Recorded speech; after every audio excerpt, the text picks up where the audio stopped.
Hi, everyone, and welcome to another episode of It's a Rare Thing, the podcast series where we talk to people with, should we just say, very unusual spinal conditions to bring a bit of light, I think, comfort, inspiration, and information to those who may be suffering from conditions like syringomyelia or Chiari malformation. And today I'm delighted to be joined by Andrea.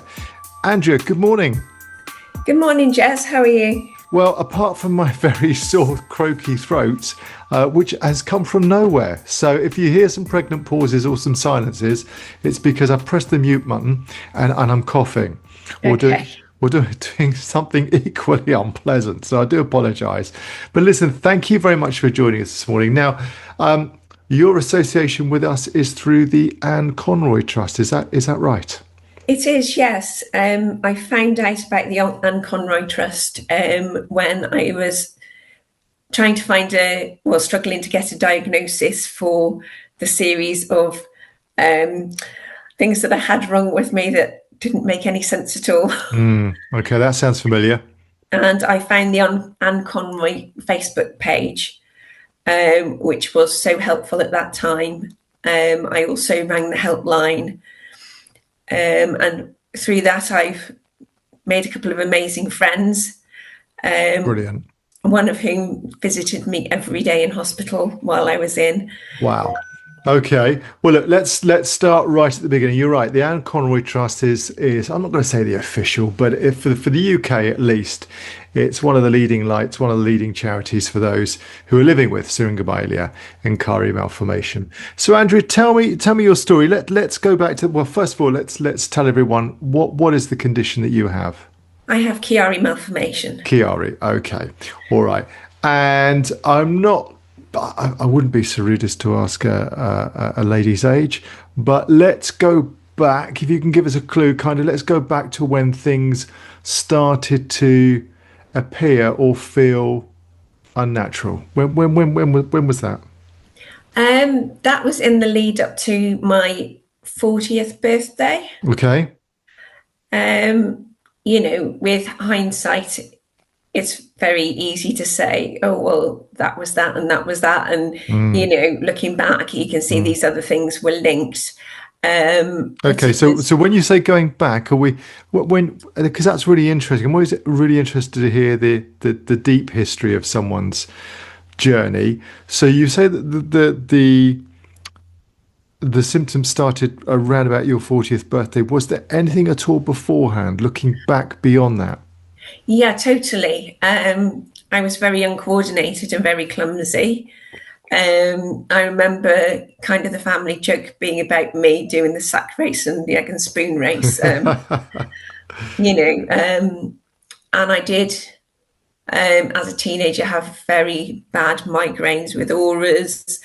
I had lots of things, kind of shooting pains, but it was just things that I'd always had, and I suppose kind of accepted as being part of me. But it was your normal, wasn't it? Really? Yes.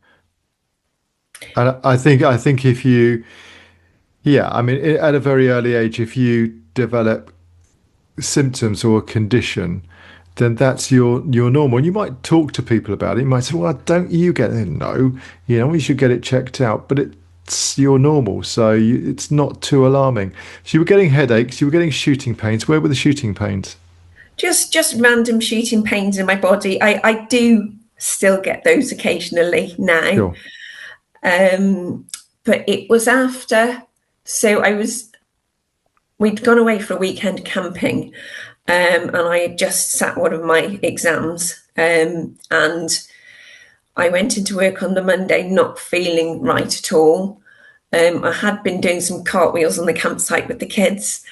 And for some strange reason, my husband happened to be in the same town as me, where I work, in a company car when I collapsed at work and couldn't get up off the floor, and I was on my own.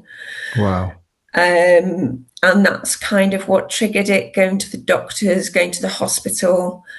And then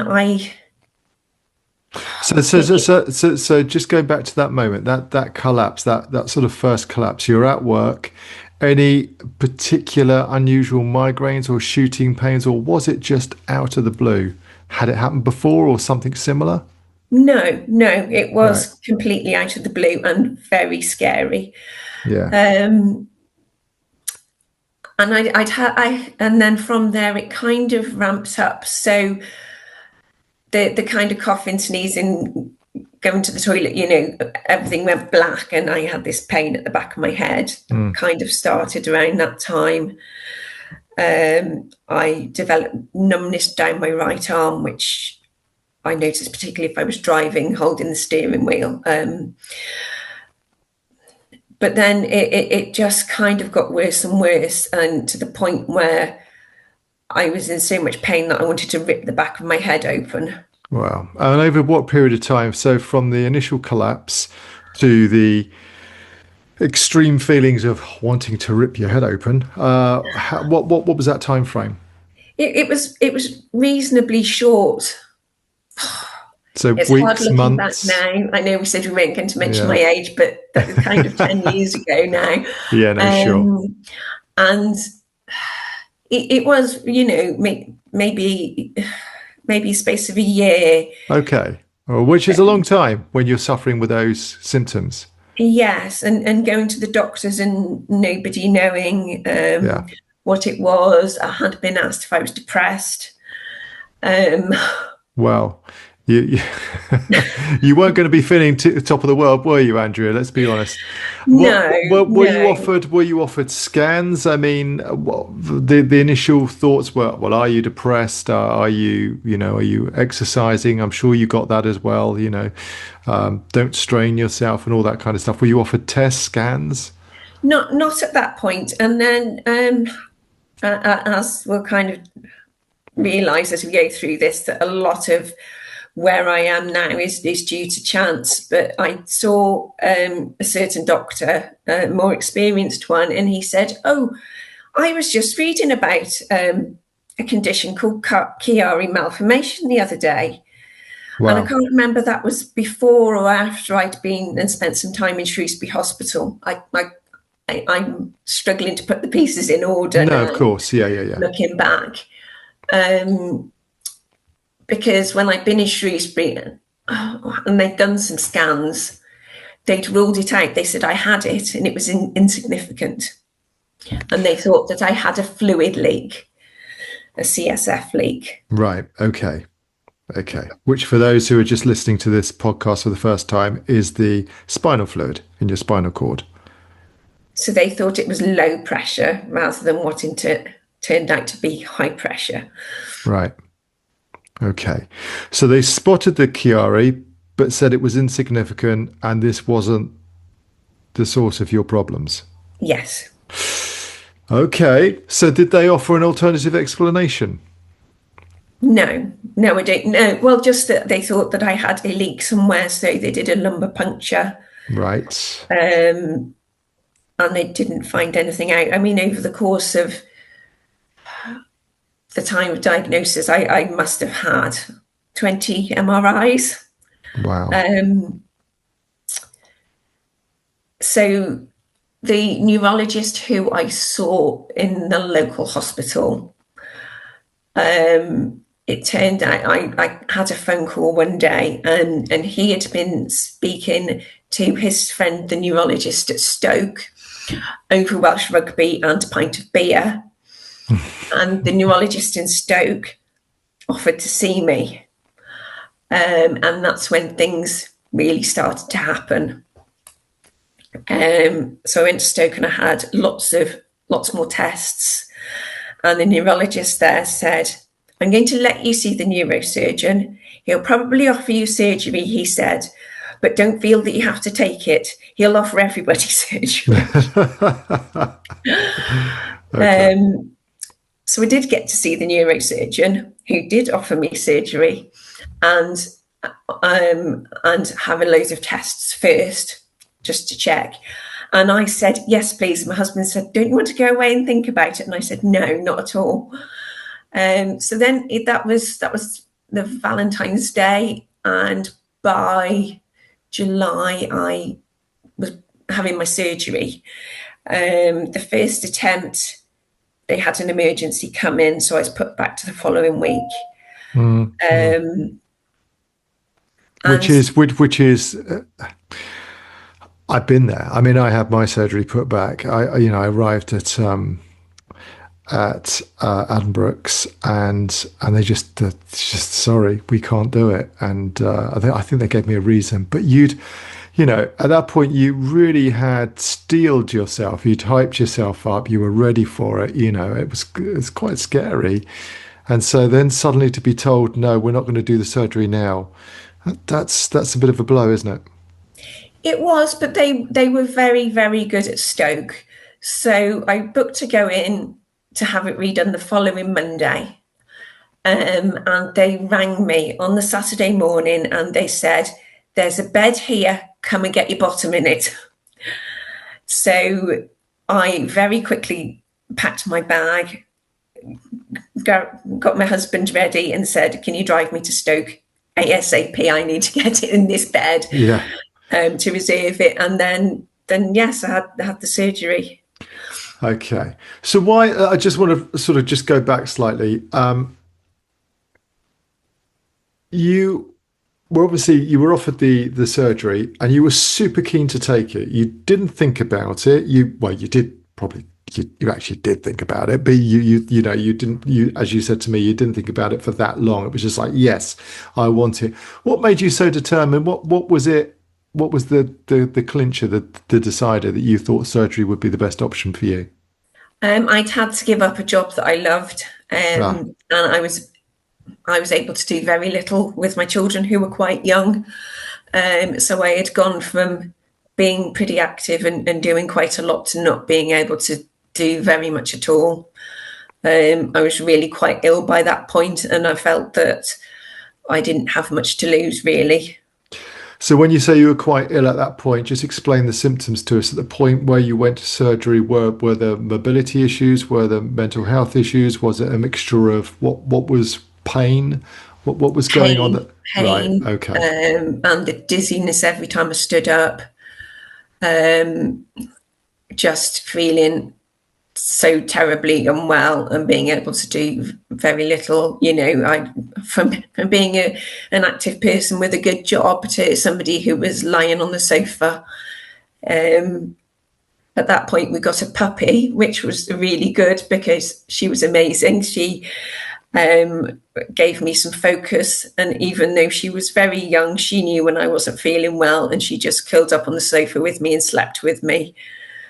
And having something to focus on with the toilet training and all that Yeah. was Yeah. really good to take my mind off it. Absolutely. Animals, pets are so amazingly brilliant. They are both a comfort and also in times like this, a bit of a distraction, you know, Yes. from what it is that you're going through. How are your family coping with your symptoms and with your increasing illness? Um, I think my husband took it the hardest, um, because I think he felt quite helpless and didn't know what to do Mhm. to be able to help me. And obviously, he was working a full time, quite stressful job, and then coming home and trying to do everything that I couldn't do. Um, the kids, they were fine. They just kind of took it in their stride. They were a bit disappointed that I couldn't do things and that I was Yeah. missing days out. And I think they were How just old more were they? How old? How old were they? 8 and 10. Okay. All right. Yeah, sure. When they want an active mum and dad, don't they? Yeah. Yeah. I remember telling my son that I wasn't able to play football anymore, and Oh, he got into a bit of a funk. Why? Oh, Dad's back's a bit, oh, Dad, oh, that's rubbish. Oh, stormed off. I thought, well, okay, you know, he's a bit young to probably properly understand. So you had the surgery, you went for the surgery. yeah. Give me your first thoughts waking up after the surgery. Oh my goodness, I felt amazing. Really? Wow. Okay. Talk me I through that. um I just woke up and I just felt the noise that in my head that I was so used to had gone. The pressure had gone. I think that there was actually a bit of a blockage, which was why I was in so much pain. I just felt amazing. And straight away, I wanted to get up and go to the loo. And the nurses in HDU, they were like, "Don't you want a bedpan?" And I was like, "No, I want to get up and go." Yeah. And yeah, I just felt brilliant. It just, my head felt clear, and the pain had gone. So no pain at all. No, I mean, I was on morphine because Yeah. I have Okay. allergies. Yeah. But within 3 days, I think I'd walked up and down the stairs at the hospital, and they told me I could go home. Wow. I did ask if I could stay another night, which they let me. Just to be certain, just to be sure. Yes, just I was nervous about how I'd be in the car journey, because we live kind of an hour and a half away from Stoke Hospital. But yes, I mean, my husband, bless him, he nearly crashed the car on the way over. He was so distracted. Oh dear. Oh, I don't know why I'm laughing. Oh he dear. was But he was more worried. he'd known by that time. Had he not known by that time that the operation had first impressions had been a success? No, he didn't. He Ah, didn't okay. know. He didn't know Okay. what to expect, because we had young children and lived an hour and a half away from the hospital. He stayed at home with them, and I said, no, I'll be fine. I was more concerned that they'd be all right. So he wasn't there before I went down for surgery. And luckily, because I have allergies, I was first to go down, and all the way down in the lift, the porters were making me laugh. Aren't they great? Porters are Yes. brilliant, aren't they? Okay, so that's really good news. So initial impressions, you come back from the surgery, you're feeling great, the headaches have gone, you feel lighter, your husband arrives, you get discharged from hospital, you're back home. How was life immediately afterwards? Was it everything you'd hoped for? Obviously now you're not on the morphine, right? No, no. In fact, I didn't even open the bottle once I'd got home.